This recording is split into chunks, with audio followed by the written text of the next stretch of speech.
రాజకీయ పార్టీల నాయకులు సమగ్ర ఇంటింటి కుటుంబ సర్వేలో పాల్గొనాలన్నారు మంత్రి పొన్నం ప్రభాకర్. నాయకులు, ప్రజాప్రతినిధులు, అధికారులు, ఉన్నత స్థాయి అధికారులు ఇప్పటికీ ఎవరైనా తమ సమాచారాన్ని ఇవ్వకపోయి ఉంటే ఆ ప్రాంత సమాచార సేకరణ అధికారి ఎన్యూమరేటర్స్ని పిలిచి సమాచారం ఇవ్వాలని విజ్ఞప్తి చేశారు. ఇప్పటికి కూడా మాజీ ముఖ్యమంత్రి కేసీఆర్, కేంద్ర మంత్రులు కిషన్ రెడ్డి, బండి సంజయ్, ఎమ్మెల్యేలు సమగ్ర కుల సర్వేలో పాల్గొనలేదన్నారు. అయితే ఏడాది పాలన విజయోత్సవాలకు ప్రతిపక్ష నేతలను కూడా ఆహ్వానించబోతూ ఉన్నారు. సచివాలయ ప్రాంగణంలో ఇనాగ్రేట్ చేయబోతున్నటువంటి తెలంగాణ తల్లి విగ్రహ ఆవిష్కరణకు కేసీఆర్, కిషన్ రెడ్డి అలాగే ఇతర ముఖ్య నేతలను ఆహ్వానించబోతున్నట్టుగా తెలుస్తోంది.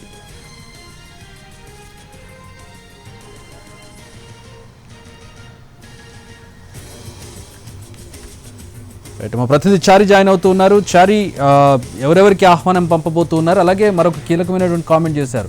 సమగ్ర సర్వేలో ఇంతవరకు కేసీఆర్ కానీ, బండి సంజయ్ కానీ, కిషన్ రెడ్డి కానీ, ఎమ్మెల్యేలు మరి కొంతమంది ఎమ్మెల్యేలు పాల్గొనలేదని పొన్నం అంటూ ఉన్నారు. కాంగ్రెస్ పార్టీ అధికారంలోకి వచ్చే ఏడాది సందర్భంగా నిర్వహించినటువంటి విజయోత్సవాలకి ప్రతిపక్ష నాయకుల్ని కూడా పిలవాలనేటువంటి ఆలోచనతో ప్రభుత్వం ఉంది. దాంట్లో భాగంగానే నిన్న సీఎం రేవంత్ రెడ్డి ఈ బాధ్యతని హైదరాబాద్ ఇన్ఛార్జి మంత్రిగా ఉన్నటువంటి పొన్నం ప్రభాకర్ కి అప్పగించారు. దాంట్లో భాగంగానే కొద్దిసేపటి క్రితమే పొన్నం ప్రభాకర్, కేసీఆర్ అలాగే కిషన్ రెడ్డి, బండి సంజయ్ ముగ్గురికి ఫోన్లు చేశారు. అపాయింట్మెంట్ కోరారు.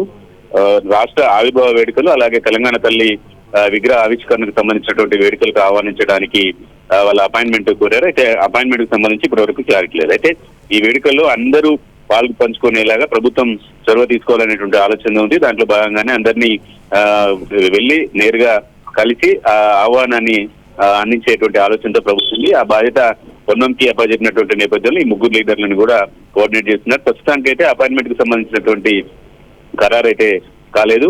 ఈ కులగణనకు సంబంధించి నిన్న సీఎం కూడా ఇదే అంశాన్ని స్పష్టం చేశారు. కులగణన అంశంలో అందరూ నాయకులు పాల్గొంటున్నారు, కానీ ముఖ్యమైనటువంటి నాయకులు పాల్గొనకపోవడం వాళ్ళు వ్యతిరేకత భావంతో ఉన్నారనే అర్థం చేసుకోవాలనేటువంటి కామెంట్స్ ని బీసీ సామాజిక వర్గానికి సంబంధించినటువంటి వాళ్ళు, ఉద్యమకారులు పరిగణించాలి, దాన్ని దృష్టిలో పెట్టుకోవాలని కూడా ఆయన కామెంట్ చేశారు. దాన్ని కొనసాగింపుగానే పొన్నం కామెంట్ చేసినట్టు చూడొచ్చు. All right, thanks for the updates Chari.